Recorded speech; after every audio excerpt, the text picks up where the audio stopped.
and gentlemen, welcome back to the Nashville Tour Stop Podcast. Joining me and Phyllis today is Kaleb Scherer. Howdy, howdy, howdy. Welcome back. Talk up on that mic some more there. Get right Howdy. up on there. Make it your special little friend.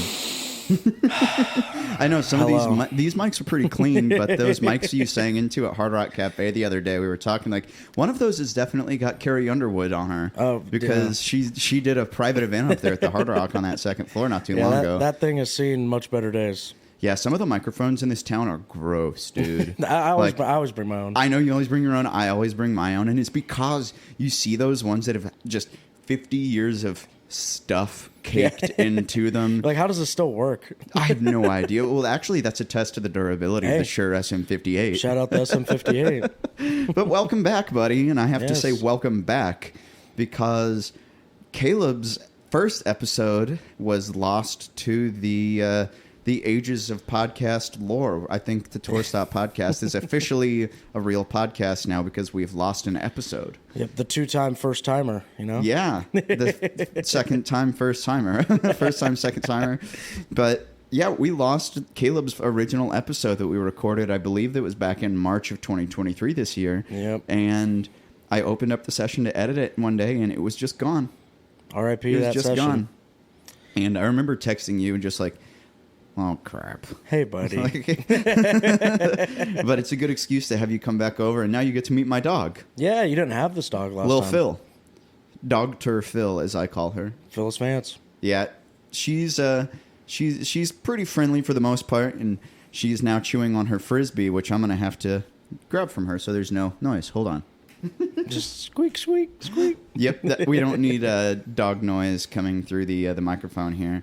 But the off mic second host right here is just Phyllis for now on. Just chilling. Yeah, just chilling. Living the dream. Even though she did bark at you when you walked in. Yeah, I got a few treats. She's fine now. Yeah, the dog that I've got is pretty chill, but she only barks at men, like new people. So she just does that. Yeah. Like Brian and Family Guy. But man, thanks for coming back and doing this again. We'll give it a second thing. So now, using your eyes, we can both verify that the session is recording right behind me here. Just like last time. It is recording here. We're on minute 3 of us chit-chatting, but let's just hope that this actually works this time. Fingers crossed. Fingers crossed. If not, we'll do another one. Well, what have you been up to, man? Tell me how life has been since the EP came out, because I want to hear all about that again, but I want to know what's been going on since the initial release. So, had the EP come out called Songs from the Heartland, and did a few shows around that. I got to play a full band show in Murfreesboro, which is where I live, just outside of Nashville. What venue was that at? Hop Springs. Hop Springs Brewery. I love that Huge venue. place. Dude, it's awesome. It's gigantic. And it was fun. I had we were actually supposed to do it at my producer's house, because he has a like he built out like the bottom floor of his house is like basically a venue. A showcase. Yeah. And That's so cool. we were going to do that. And then like 4 days before, there was a big storm in Nashville, like there always is. And, Like there always is. And a tree fell on his house. Oh, God. So his roof was all messed up, and like it was like water was going everywhere. So it was like 4 days before, and I'm like trying to find a venue to play at, and got to play there. And then that night had a another big storm the night of the show.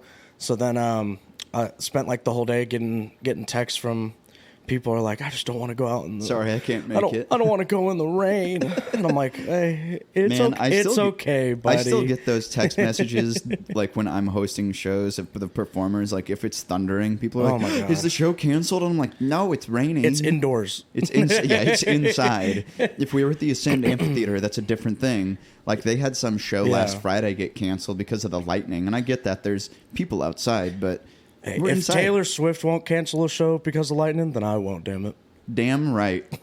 I mean, she did delay it by like 3 hours or something. That's crazy. I remember, so the guy who runs Whiskey Jam named Ward Gunther, he Love Ward. Did some very preliminary math on how much that overage cost her, because the city charges by the minute that you have a noise violation. The minute? And I forget what it was, like the dollar figure, but I think he did the math for Taylor Swift paying something like an extra $250,000 out of her pocket to the city for playing music so late. Hey, I mean, people are buying those tickets for like $40,000, so she's fine. Yeah, what's $250,000? She's like, that's 4 people. Yeah. Like, yeah, that's 4 or 5 people just sitting in the front row. Dude, it's crazy. You gotta give respect to that fan base, though. She's the most famous person on earth. One of them for sure. One of the most famous people on earth, which is just bonkers. Like, it's crazy. There's a lot of people that have like huge fan bases like that, but hers are not just, that way. They go crazy for it. Those Swifties, the girls who, I assume some guys too, that didn't get tickets, they stand outside the stadium. Have you seen the videos of people? My favorite are the people that fall for like ticket scams. So they show up at the stadium thinking they have a ticket, and they paid like $800 for it, and then they're just like, ah! And then they're just screaming Crying the lyrics outside. I mean, I might be able to name 5 Taylor Swift songs, but that's a stretch. I was writing with someone around here, and she was talking about Taylor Swift, and I was like, yeah, I like, it's just not really for me, kind of thing. And she's like, I genuinely think I can name every single Taylor Swift song in 5 seconds. Yikes. And I was like, let's put that to the test. I literally went to Taylor Swift's Spotify, I pressed shuffle, and I did that 6 times. She named every single one. That's ridiculous. I was like, I don't think there's like a single artist I could do that with. Absolutely not. Maybe Van Halen is my favorite band. I've got their vinyls on my wall.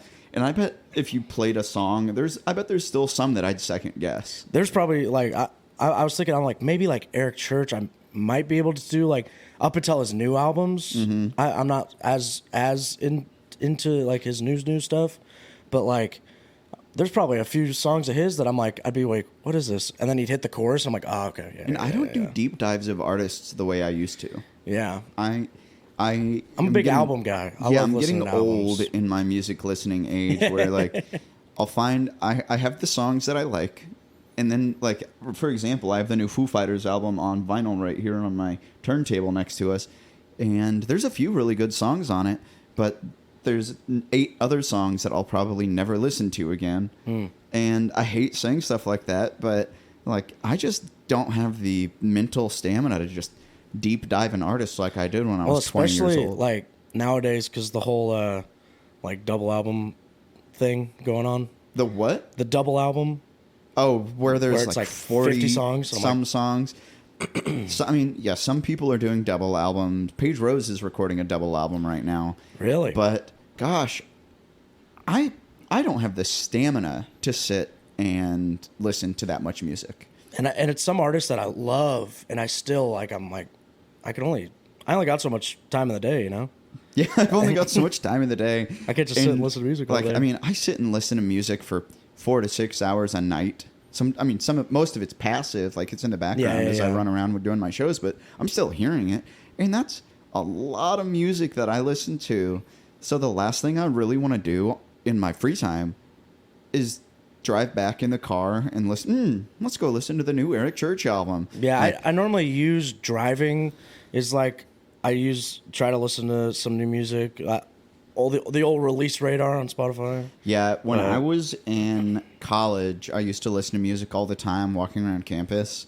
Yeah. I would do that, and then like I'd listen to music while I did homework, but that's just a part of my life that's just gone now, and I just don't have any reason to, I'll sit and listen to my iPod for 3 hours today. My click wheel iPod that I had for so long. Yeah. Let me put my iPod next to the speaker so I can record a ringtone for this thing. Dude, I had the first generation iPod video. Came out in 2007 or something, 2006. Damn. And I remember being so thrilled to watch, like, Pirates of the Caribbean on a 1.5-inch screen. It's like, I could have watched the DVD that I had at my house on an actual big TV. Yeah. But instead, I was like, I'm going to watch it in my bed on a 1.5-inch screen because it's cool. Listen to it on headphones. Yeah, shitty headphones, too. Yeah, really shitty, cheap headphones. And, like, I would never want to just... I would never elect now to just... I'm going to sit and watch a movie on my iPhone. Dude, I'm going to go to bed and watch a movie on my iPhone. No, I've got a TV for that. My college roommate was a huge, like... Or my first college roommate was, like, always... Like, when we shared the dorm, obviously. And so I'd be, like, watching TikTok or whatever. And he would always be there, like, watching Netflix. It's when he always watched Netflix. Was on his phone. I mean, now that I have my hearing aids, they work as wireless headphones. So, I mean, yeah, they're the most expensive Bluetooth headphones ever. Hey. But the only reason I'll watch stuff on my phone now is if I'm in my kitchen and I'm not, like, actively watching TV and I just want to have some noise in the background. Yeah. It would be the same as it would be having it on my regular TV here. It's just louder. Yeah, just in your head. Yeah, I can actually hear what they're saying now. But man, thank you for coming back and giving me some more of your time. I know that you're a busy man. You play lots of shows, you write lots of songs, and you work some kind of a job. Oh shucks, too nice. But you're wearing your Mike Corn phone swag here, Songs from the Heartland swag. Yeah, gotta bust it out every once in a while. I'm sorry I wore it yesterday, but I had on your T-shirt that I got from you last week. Yes, Yesterday sir. I wore that. Yes, It's comfy tee, man. Dude, hey, they do a good job. See, I think one of the things you and I have talked about before is the branding and the merchandise. Yep, because you have really good design work on all of your stuff. Oh, thank you. I gotta give a shout out to my graphic design guy and helps me with social media and all that. His name's Hayden Meathy. He runs his company's called Misfit Me Creative. He is always looking for work. He's fantastic. Everything that you it. have looks like it's part of a cohesive brand, and that's something that I think a lot of young artists are lacking, is because none of it looks consistent. Yeah. And looking at your Instagram profile, for example, everything looks like it's a cohesive part of the same line. Yep. So you can look at it, and even though there's not 1 million followers yet, you can look at it and be like, this is all part of the same thing. Just passed 1,000 though. Hey, let's go. Yeah, baby. Yeah, I mean that's definitely one of the things that we've talked about, and it is on purpose. Believe it or not, we don't make everything look like that on accident. You're treating it like a job. Yeah, it is, because you want it to be a job. Yeah, hopefully, and it is one your day. Job. And I think that's one of the missteps of a lot of artists is they kind of treat it passively. And they're just like, oh, and now I have a show, and now my song is out, and here's the release, and bye. Yeah. And then 3 days after the song's out, they quit posting about it. I'm like, you have to do this every day for 6 months now. Yeah, and then they're like, why is no one listening to it? Why is nobody listening to this thing that I'm not telling anyone to listen to? Because social media, the way it works is it's like the algorithm doesn't. Not every one of your followers is going to see every one of your posts as soon as you post it. Pretty much ever, yeah. Yeah, so you gotta work post that algorithm 1,000 times and hope 100 people see it. Yeah, that's why TikTok.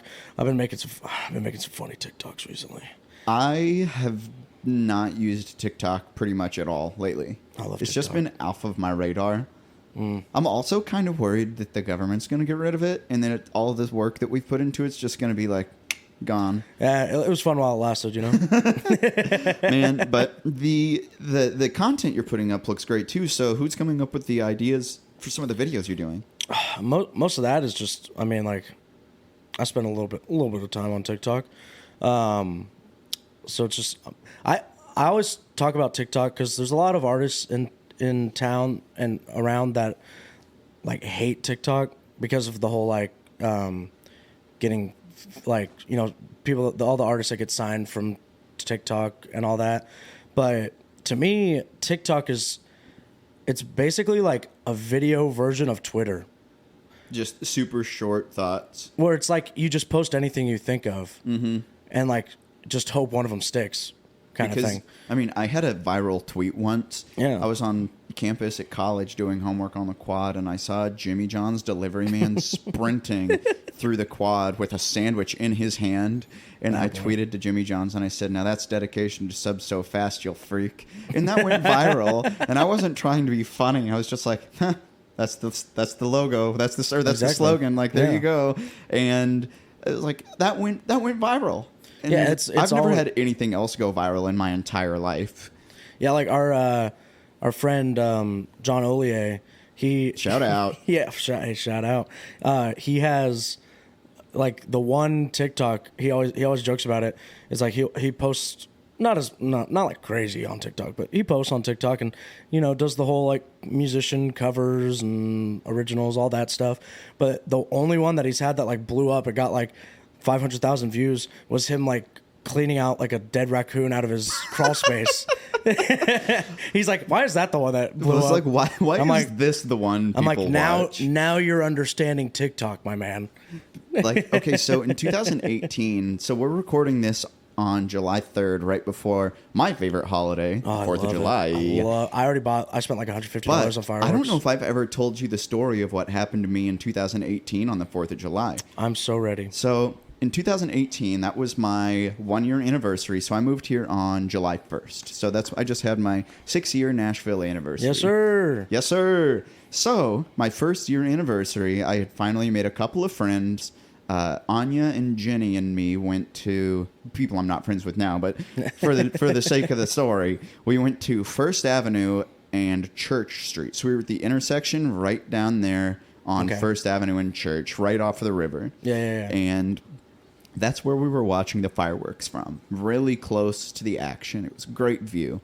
And I'm just standing there looking up, and Nashville's got one of the most spectacular fireworks shows, I'll say. It's absolutely incredible. I mean, the whole 4th of July celebration is insane here. So I'm standing on First Avenue with my friends, and there's thousands of people all around watching the fireworks. And just in the middle of it, I get hit in the face with an undetonated firework mortar about the size of a baseball. Dude, it hurt so bad. It hit me like right above my right eye. Just poof. Whack! And it knocked me over, and it caused a whole scene because people they hear a whack, a yell, and then a guy falling to the ground. Yeah. And so it scared people. It scared my friends. They're like, what the fuck just happened? Yeah. And I got hit by fireworks that just launched mortar style over the river right into Aaron's eyeball. Damn. And because of that, I wrote a letter to the mayor that year, and it was like, what if it had been a child? What if that had hit a kid? I didn't have to go to the hospital, but imagine if I did.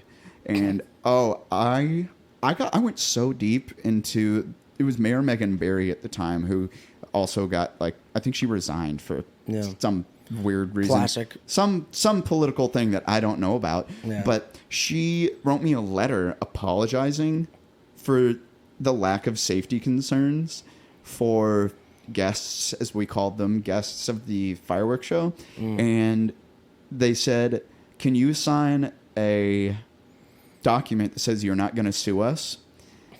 And I said, no.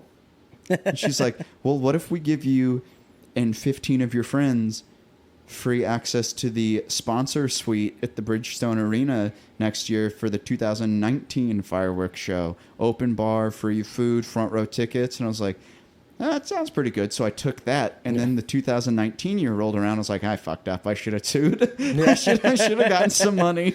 Son of a once in a lifetime opportunity to get hit by fireworks. Hey, they played you. They must have known what was going to happen. But, dude, 4th of July has always been one of my favorite holidays because it's the best. Growing up in rural Missouri, all we did was shoot off bottle rockets at each other.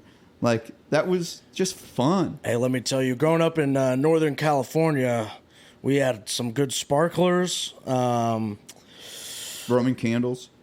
Nope. Didn't have those? Hell no. We ain't got any fireworks. Is it? Oh, it's outlawed in the whole state. Anything that goes off the ground is not allowed. Firecrackers aren't allowed because they're too loud. Makes sense. I think the same way here in Tennessee, or at least in Nashville, because fireworks are illegal here. Yeah, most like big cities they're like illegal, but you go 10 minutes out of town, you'll get them and come back. Yeah, and whatever. There's fireworks shot off everywhere in this town. I found out in week. Franklin, there's no fireworks allowed. Like not even like like nothing. Not was even loud. for like the celebration. Yeah, which makes sense in Franklin. Yeah. Well, if you live in Franklin, you're probably a rich stickler anyways, so who cares? Well, foo-foo. But dude, yeah, I'm planning on watching it from downtown this year. It's just, I love the 4th of July green lights, drinking outside and watching stuff blow up. Oh yeah. I'm going I think I'm just going to some of my coworkers at this bar that I bartend at is having like a little like block party or something, so Sounds pretty chill. Can never go wrong with that. Alcohol and fireworks. What can go wrong? Right. What could go wrong? I saw a meme on Facebook the other day that said, congratulations to the people who don't know they're about to have 9 fingers. They might be lucky if they have 9. Dude, some of those things, woo. I mean, my brothers and I'm surprised we still have all of our fingers because we were pretty brutal with each other. Like, we really would shoot bottle rockets and stuff at each other. Roman candles. Like, my dad always said, just wear goggles. So we wore goggles and we'd shoot Roman candles at each other. Yeah. And he's probably fine, too. Yeah, they're all fine. We're all exactly. fine. Yeah, I mean, do not shoot fireworks at each other. This is not me condoning shooting fireworks at each other. It's not even fun, really. But if you're 12 years old in rural Missouri and your dad says it's fine, then it's okay. Yeah. I mean, you definitely shouldn't do that because, it's not even fun. Like, it's don't even do it. Yeah, it's not fun. Don't even do it. It's not fun at all. Like, fire sucks, dude. Fire sucks, yeah. So let's talk about your music, man. I want to know how you got started in it. So you moved to Nashville in 2021. But you came by way of Nebraska, by way of being born in California. Yes, I did. So what's your musical background? How did you get started? So let's see. Most of mine is not similar to I started fairly late compared to a lot of people, at least here that I know. I was either 19 or 20 when I first tried learning guitar. It was my second year of college. Okay. And were you just looking for something new to do? Oh, it was like most things in the music world. It started with a girl. I had just broken up with a long-term girlfriend. Mm-hmm. And so I asked one of my friends if I could borrow his guitar because I had all this free time now.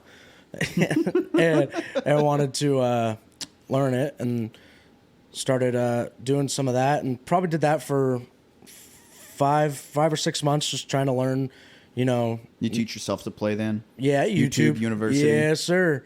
It's the only way to do it, really. I'm all too familiar with that. YouTube was pretty new when I started playing the guitar. It's crazy now. I think YouTube was like founded in early 2000s, 05 or so. Something like that. Yeah. But I started playing the guitar in 2006, so I remember watching like old school YouTube to learn how to play the guitar. Damn, I was 7. Yeah, and aging myself just a little bit here. Damn. Grandpa, shut up, Grandpa. Turn off your hearing aids. Yeah, turn up your guitar, buddy. So you learned on YouTube, man. That's nice to meet a fellow YouTube you. Yeah, it's pretty. Like nowadays, it's like any song you could ever want to learn how to play. There's a guy just like sitting there talking you through it, and I learned the easy way to like do the D, technically a C add 9, but a C, and then E and all that. And you can anchor 2 of your fingers on the same 2 notes. Amen. And just never move anything else except for the G, C, D, C, there's G. no need to really. Yep. But so learned that. Started playing some songs like that, just cover stuff, and then probably about 5 or 6 months after. Saw that coming. Probably about 5 or 6 months after trying to learn the guitar, I wrote my first song. I was like, what was that called? Oh Lord, oh my God. I think you asked me this the last time that we did this. Don't remember of the first song, and I oh my God, I remember what it's about, but I cannot remember it was about getting friend zoned. That was what my first song was about. Mine was called The Day Before. Oh, nice. Mine was like, oh, like You Choose Him or something, or I don't. So the songwriting is fairly new. What has it been like living in Nashville with so many people being so committed to just writing and the craft of songwriting? Oh, it was so, because I had probably been writing songs when I was in college for about maybe 2 years, and then I graduated and I moved like 2 or 3 days after graduation, and I came here and I was very much like yes, I'm ready. Mm-hmm. I know what I'm doing. I have arrived. Yes, Kaleb is here, and you meet all these people, and I met all this huge community with Tour Stop and everything, and there's all these like incredible writers. And so that brings me to a question that I forgot to ask at the beginning: is do you remember how you and I met? Oh yeah, tell me the story. So one of my really good friends, Caleb Kelly, was we were writing together, and he was like, "Hey, you got to check out Nashville Tour Stop." And I was like, "Oh, what's that?" He's like, "They do a Sunday nights at Belcourt Taps." R.I.P. Yeah, got the one per episode. Got to do it every episode. And so I was like, "What's Belcourt Taps?" Because I hadn't even had no idea. Well, when I first moved here, I was more in the Franklin scene, like Kimbro's. Mm-hmm. The first place I ever played was Puckett's in Leapers Fork, which is now Fox and Lock. And then I used to play a lot at a small bar called The Pond. Which is around there for a while. Yeah, that's kind of like the crew that I was in, because it's almost like a separate community from Nashville, and it's very kind of different vibe. So I spent a lot of time around that, and then met Kaleb, who was playing at The Pond. And so we came up. So I had like no clue about most of the Nashville scene.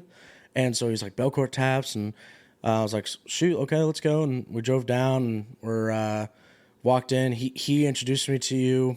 And I was like, yeah, I'm a writer. You're like, yeah, cool. And then I did the kind of awkward comeback like 5-6 times. Kind of introduce myself every time. I'm like, hey, good to see you, man. And then eventually I remembered. Yeah, and then after a while, I was like, hey, if you ever like, need anyone to play, I'm like, I'll totally be down. And you're like, sure, buddy. And then got to play my first round. There's not a lot of red tape to play Tour Stop. Basically, the rule of playing Tour Stop is the same rule as Nashville. It's just don't be a dick. Dude, it's most people like overcomplicate it. It's like if you just go to venues, just go to the venue people, and ask to play. Yeah, that's it. And if you're not an asshole, then people have asked me over the years how I get Tour Stop on at so many different venues, and I'm like, I ask. Yeah, I go and I ask. Hey, do you need a day filled? Yeah, okay, let's do it. Because sure. I mean, so many of these people who are running rounds, like you and I, at least when you were doing it, like.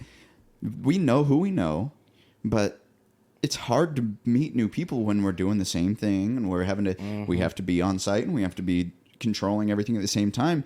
And then if there's new people there and they don't say anything, I'm like, sorry. As far as I know, you're not a musician. Yeah, you got to come up to me and say, "Hi, I'm a musician. I'd love to play," and then I'll chime in. Yeah, I'm like, if you're walking up to people and you're like, "Hey, hello, how are you?" How? Yeah, yeah. I'm like, I don't know. Yeah, what do you want me to say? It's so easy just to walk up to somebody and say hi. Yeah. I don't see why more people aren't comfy with that.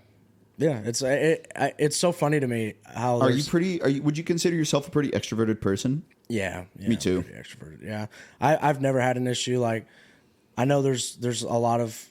It's funny because it's like half of the artists, and songwriters for that matter too, are like the same that they are on stage and off stage is like the same, but then there's like the other 50% are like they go on to stage to like, and that they like escape stage is like the way that they kind of get away from it, and they're like completely different. And you'll talk to them off stage, like, yeah, man, you know, I'm just I write songs, and then they're on stage and they're like crushing, and you're like, who is this? What the heck?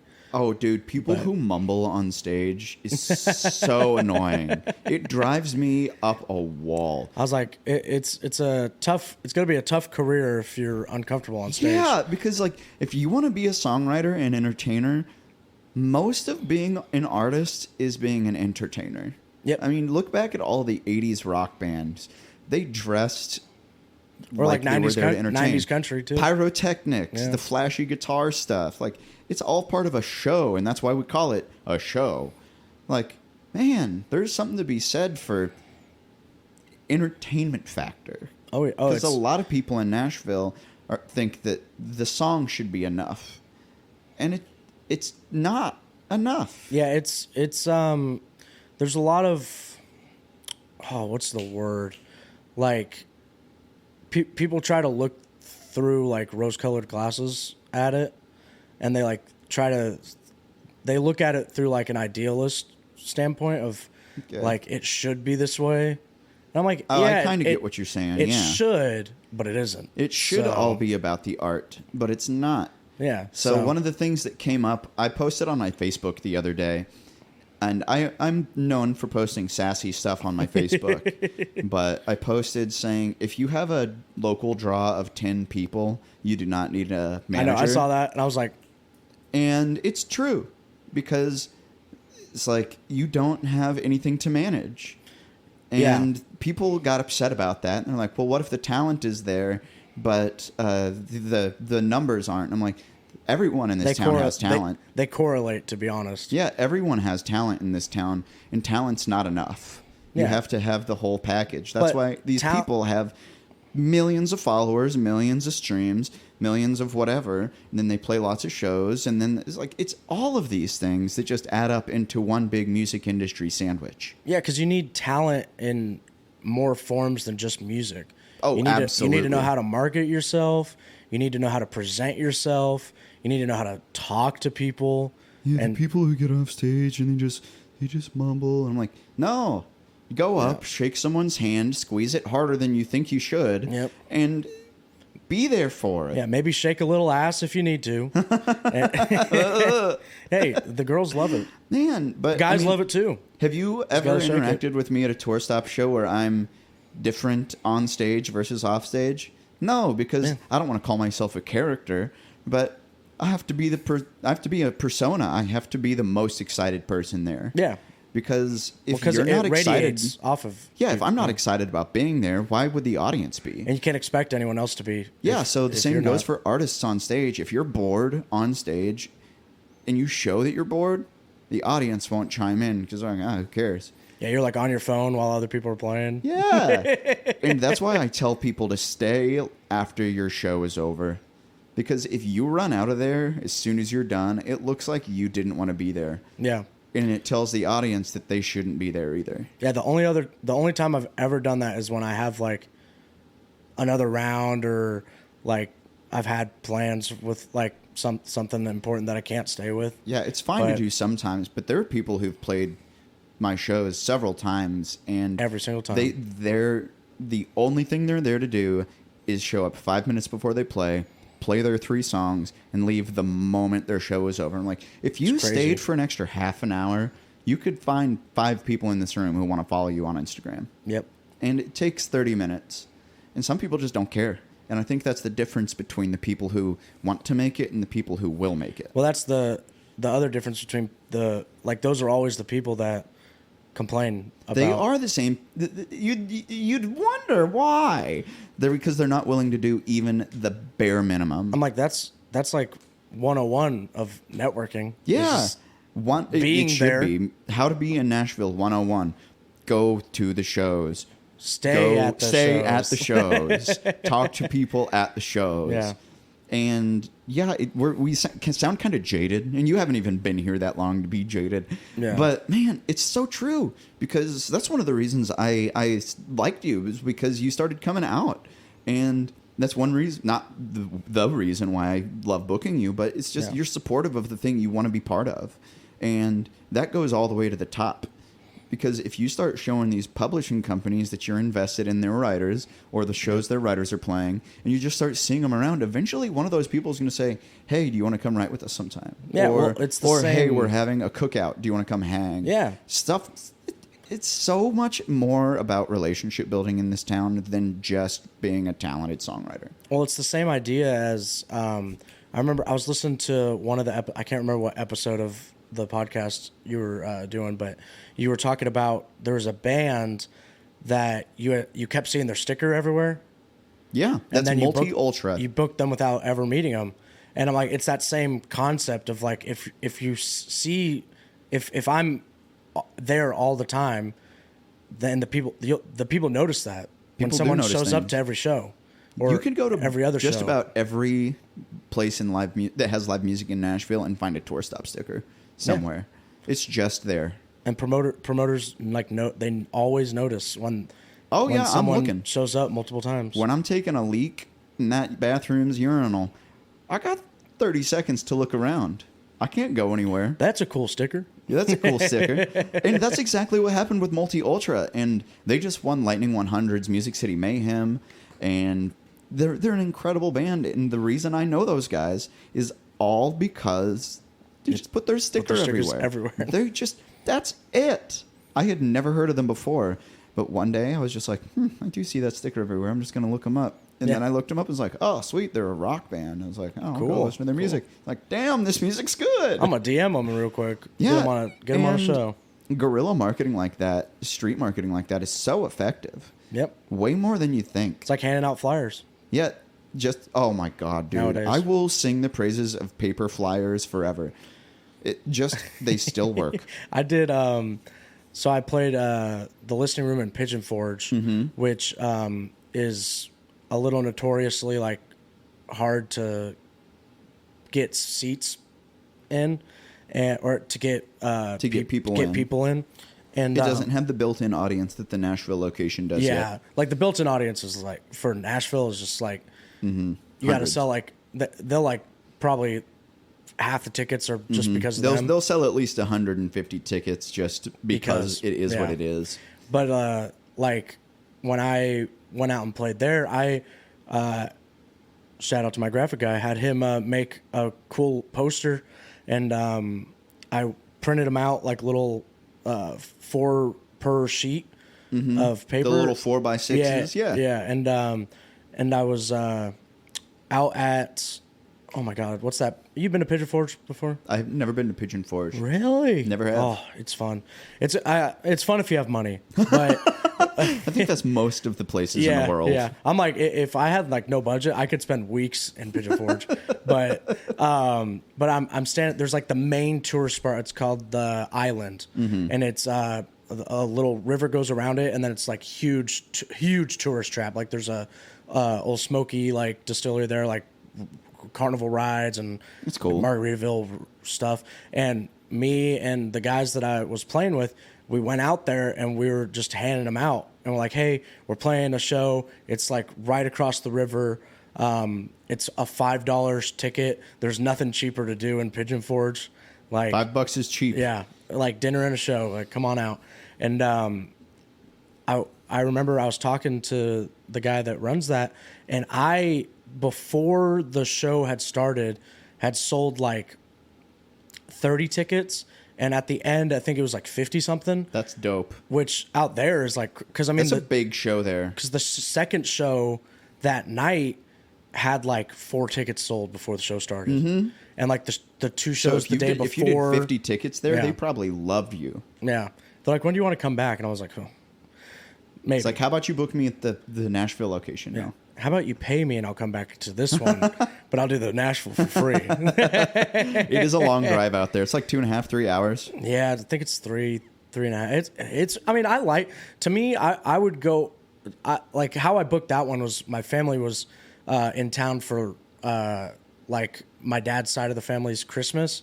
So my siblings were coming in and everything. And so we were going to Gatlinburg for the weekend. That's cool. And so I made some calls and I was like, is there any, like, I want to book a show out there while I'm there.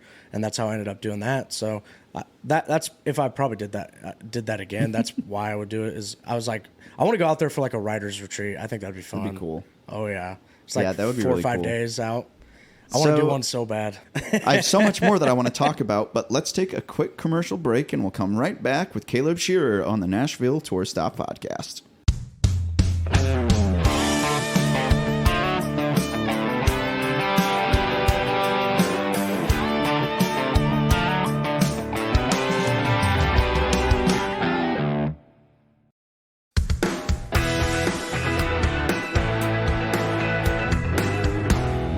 Ladies and gentlemen, welcome back to the Nashville Tour Stop Podcast. Like I said just a moment ago, Kaleb Scherer is sitting here in my living room with off-mic third host, Phyllis Vance Refrigeration. Yes. Just sleeping. Yeah, she sleeps all the time, dude. It's awesome. Hey, it's a good roommate. Yeah, it's a good house for it. And I mean, she has no interest in it. She's not really a playful dog. She's pretty chill. And she really doesn't want to do anything. She sleeps right there all the time. Can't complain about that. No, she wants to play for about 3 minutes a day. Some snuggles here and there, you know? But Kaleb, thank you for coming back. And like we said at the beginning of the episode, we had to re-record this because we lost Kaleb's first episode. So when we initially recorded it, you told us all about Songs from the Heartland. And it's a 4-track EP that came out on March the 31st this year. But what was the song selection like and the writing of that? Because this is your first release as an artist, right? My first non-single release. So what was the process like of getting from I started writing songs when I was 19, 20 to I'm going to move to Nashville, I'm going to give it a go, I'm going to start releasing music, here's my EP? Yeah, so I was very lucky in terms of my producer is a guy named Johnny Houlihan, he's my mentor and all that, and he's helped me more than he needs to be honest. And he went to high school with my uncle, funny enough, and that's how I met him. When I first visited Nashville, my uncle told me to reach out to him, and so I did, and he offered to produce some singles, and then that we recorded 4 songs on that trip, which are the 4 songs that are on that EP, and they were all solo written by me, and while I was still living in the dorms in Nebraska, and ended up releasing 3 of them over the course of a couple years, and I redid the vocals on the last one, which is called "A Song for You," is the last single off of that, and it's the single we're kind of running with right now. And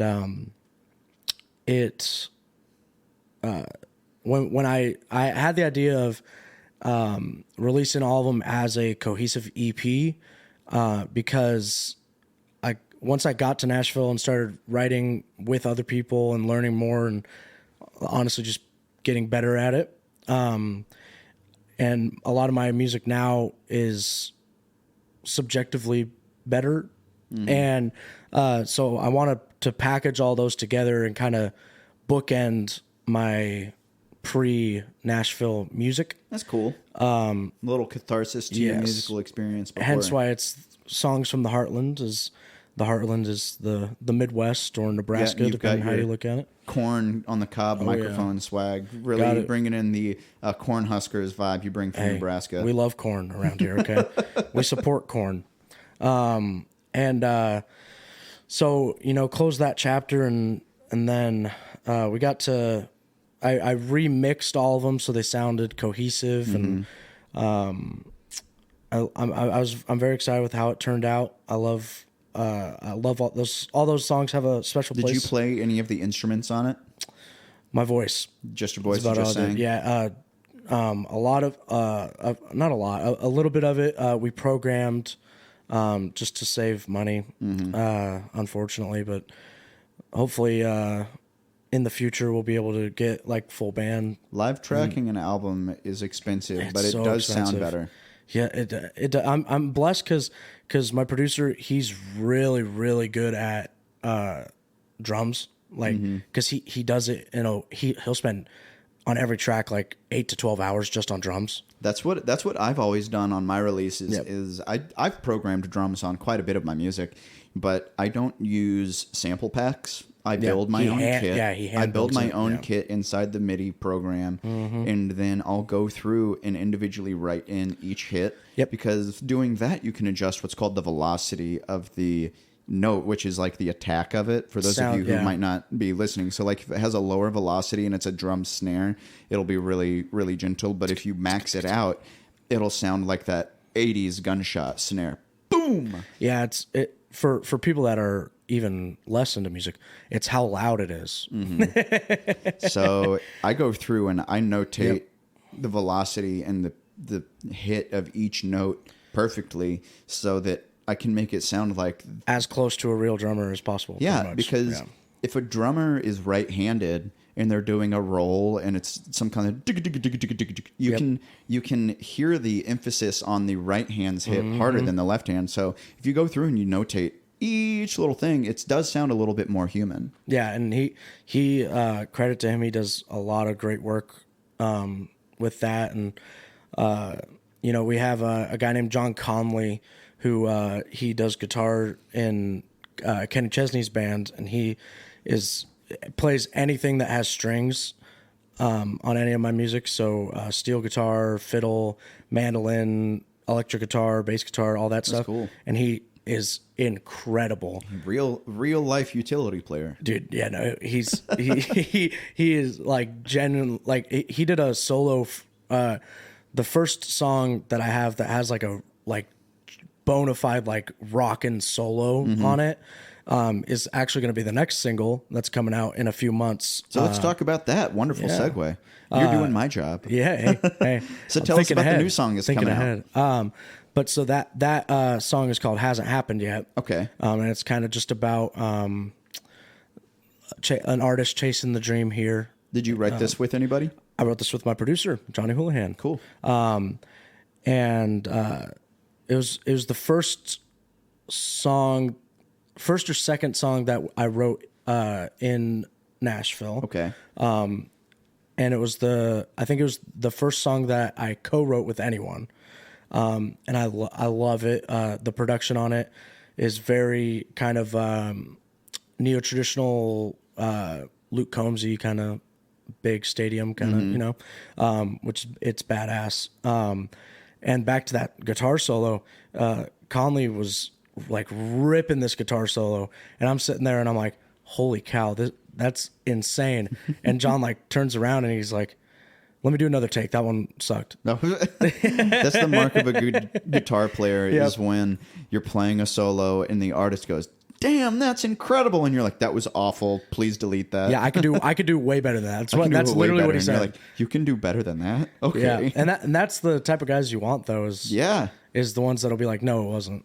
When I have tracked guitars for my own music, I spend way more time on the guitar solos than anything else. And I have a song called Rock and Roll Degenerate that I put out several years ago. And the solo on that, I promised myself, like, I've got a kind of a hard line that if I can't play a guitar solo all the way through live, on the record, I shouldn't play it all the way through. Or if I couldn't play it all the way through live, it shouldn't be that way on the record.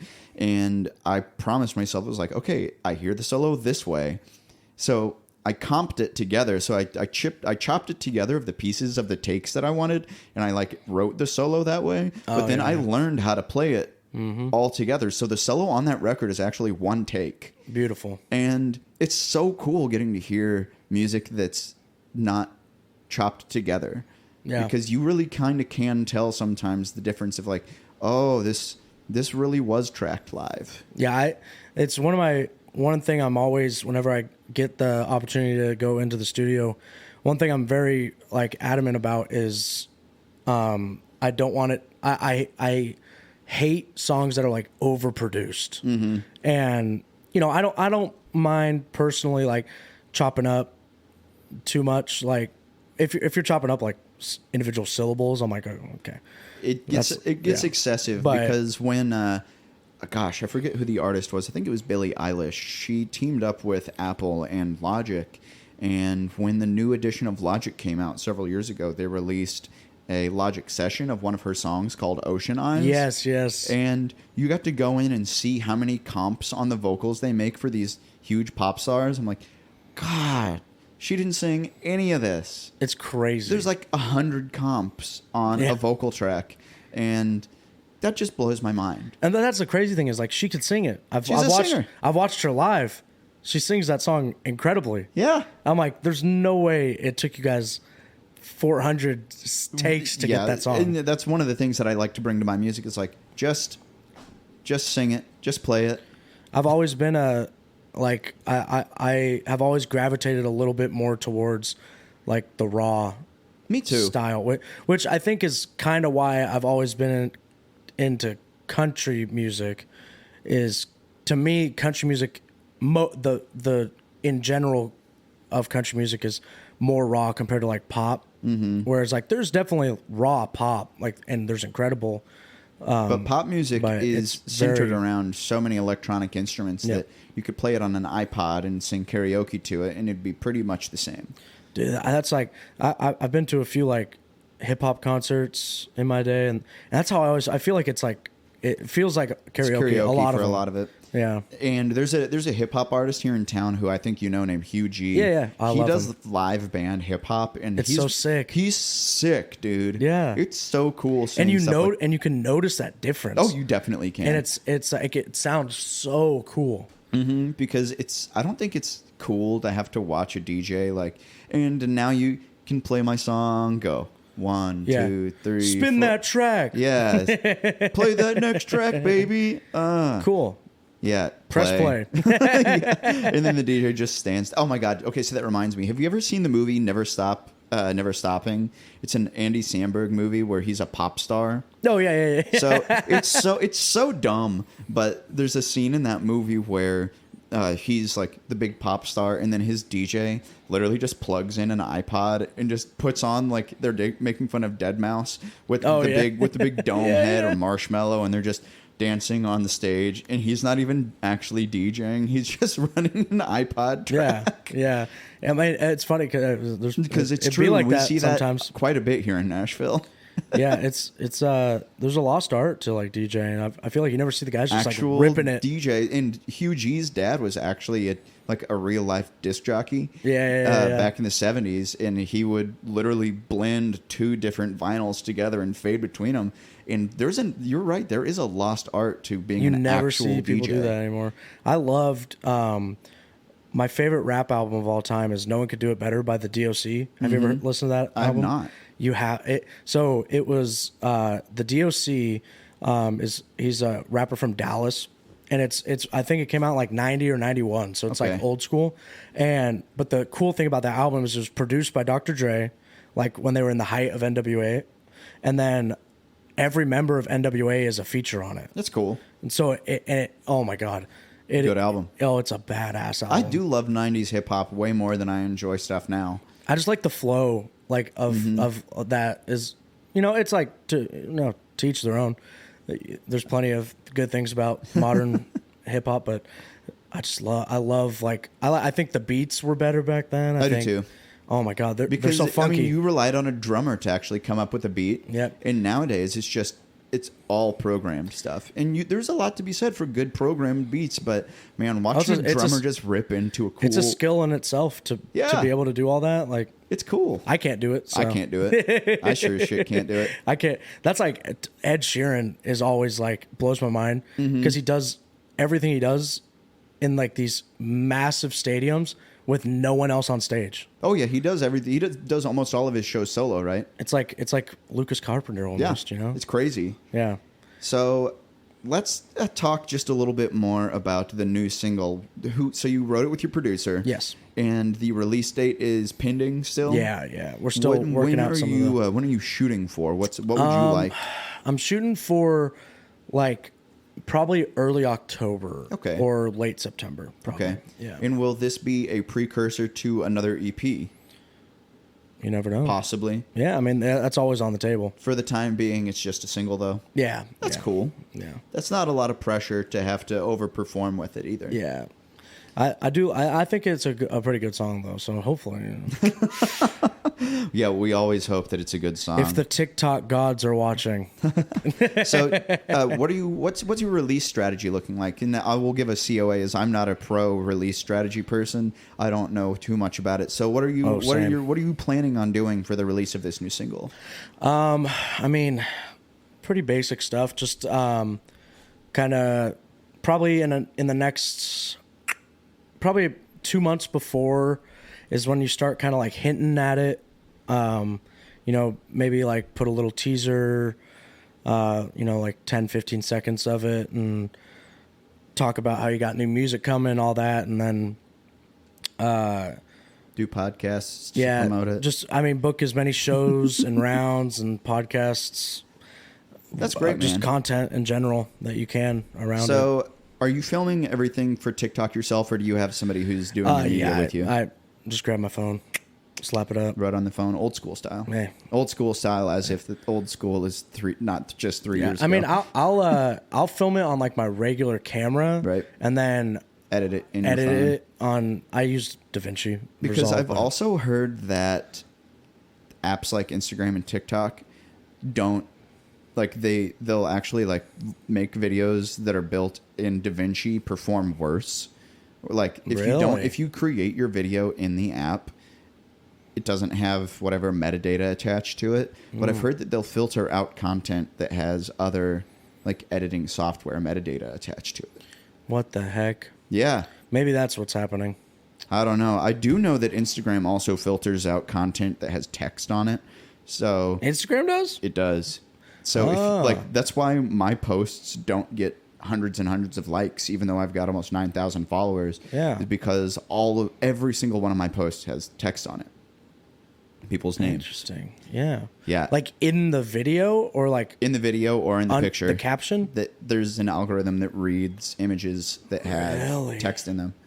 The algorithm is so confusing. If you have like the picture you put up the other day is the meme. It's like playing at the Commodore. The girl. Yeah. I don't know what's the background of that meme? That did numbers on that. Really? Personally, yeah. That was like my most like post in a while. Images like that. If there's a picture of you holding like the Van Halen album and there's text on that, I think that's okay. But if you have like superimposed text over it, like you've seen on all of mine, yeah. I think stuff like that gets filtered out.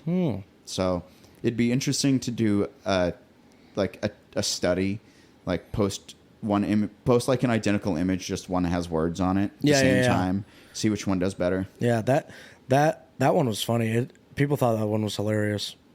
Because I'm completely unsurprised when I hear things like that, like these social media platforms cinching the amount of or the amount of visibility something has.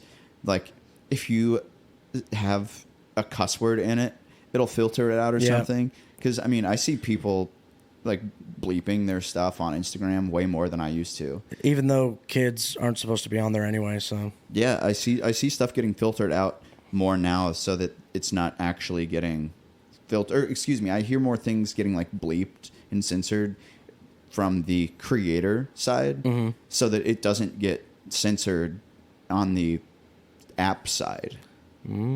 So it'd be an interesting case study, but I'm not going to do it. It is what it is. Somebody who cares. Yeah, someone who gets paid can do that one. Somebody who works in digital marketing can do this. Yeah, that's above my pay grade. Go test the waters of Instagram and all this other stuff. Yeah.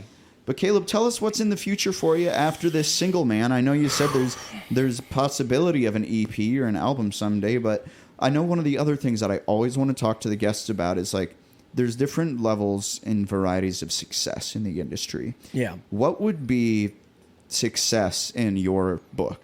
Because for me, when I first started Tour Stop, my first big goal and my first measure of success was being able to pay my electric bill. Hey. So I made it. We did it. Thanks. Amen. So what's one of those metrics of success that you kind of hold yourself to? I think there's like very different ways of success. Like when I would consider like I've made it, quote unquote, would be like just being able to fully support myself full time. Just playing music. Just playing music, no shitty side jobs or anything like that. But I mean, I also think success is, it is very subjective. Yeah, so it's like success to you and I means very different things. Yeah, I mean, I think as long as I'm like, I'm making fulfilling music to myself and play, like, because I feel just being able to play and put my music out is, there's a bunch of people that make art that never sees the light of day, you know, and so I feel very lucky the starving artist is not a cliche. Yep. It's true. Yeah, and I just think that me being able to put music out at all is a small little version of success in itself. So I agree, because I mean there's people who don't have either the money or the resources or the courage to move to a place like this and give it a try. So by some people's measure of success, you've already succeeded because you're here doing it. And like I've been very lucky because like my dad is very, very, very supportive. Shout out Scott. Me. Dude, shout out Scott. Hi, Dad. He's he's a legend. I know he'll listen to this for sure. But he's very, very supportive of me, and I think part of the reason is that he told me that, like, he's an amazing singer, my dad, and he never tried writing songs, but he could, I think, if he wanted to, and he always regretted not trying it, and I think that's part of the reason that he is so supportive of me doing it. That's cool. Yeah, and he gets to live vicariously through you now. Yeah, I feel, and not in like a toxic way either. But I feel very lucky because I know some artists that have family that's like very like against it, which is crazy to me. Some people have families that did not support their move to Nashville and like don't even listen to their music, and I'm like, that like is crazy. So I'm very, very lucky for that. And you do have a very supportive family. I don't think there's many shows that you've played of mine where they haven't just come to hang out. Yeah, I mean they love you too, so they so like coming also to okay. It is they partly like coming me. Yeah, it's definitely a you probably, but they love tour stuff, so they always try to show up. They show up whenever they can, though. Dude, thank you for always playing. Dude, that's my favorite. I have a quick question for you. I wanted to ask. Give me the question. Yes. So this is something I like to ask people. What is the first song that you remember? The first song that I remember, because mine is from like even being a child, from like in your life. Mine is "Bless the Broken Road" by Rascal Flatts. My dad used to listen to that all the time, and I to this day love that's that way song. Better than mine. But I started like playing the piano with my dad started giving me piano lessons when I was a really little kid. I think I was like 4. Mm-hmm. So I remember giving a piano recital with my dad. So he would give big, like, actual piano recitals where he'd play real classical music. Yeah. And then I would have a 30-second feature in the middle of a couple of songs or something. But I remember I was like 4 or 5 years old, and I had my first recital, quote unquote. Mm-hmm. And I played a song called Mississippi Hot Dog. And that is the first song that I remember. And it's Mississippi Hot Dog, Mississippi Hot Dog, Mississippi Hot Dog, ooh. Ooh. Yeah. That's the first song I remember. That's awesome. I played it on the piano. I remember that so well. But yeah, the Mississippi Hot Dog was my first song. The reason I remember that, I was like probably 4 or 5, maybe 6, and I did a audition for like a local like musical production for, it was Grease.